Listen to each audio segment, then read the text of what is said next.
તને ફોન આવ્યો કાકા, વેલેન્ટાઇન ડે નો પહેલો ફોન. લે કોણ હશે? બોલો. હેલો. સાંભળો. હા બોલ હવે. તરત જ ટોન છે. શું કરો છો? બસ જો તને યાદ કરું છું અને હેપી વેલેન્ટાઇન ડે. ક્યાં વાત હે કાકા, સામેથી. જો આમાં દર વખતે તું કે છે ને હું બોલતો નહીં ને, આજે હું કહું છું I love you. Oh my god, ઓહો કાકા, same to you. Thank you. મને કે દેલા. હા સોરી. અને તારા જેવું આજે હું તને પૂછું શું?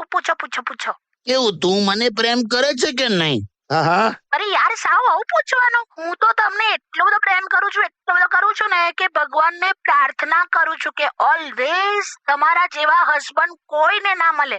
અલા આ શું હતું લી? પ્રેમ. તું શ્યોર છે ને આ પ્રેમથી જ કીધું ને? એમ થોડી ગ્રામર સેટ ના થયું એમ? તમારા જેવા કોઈને ના મળે એટલે કે મારી પાસે જ રહે એમ, એ રીતે. તો બરાબર, પણ ચોખવટ કરવી પડે એવા પ્રેમ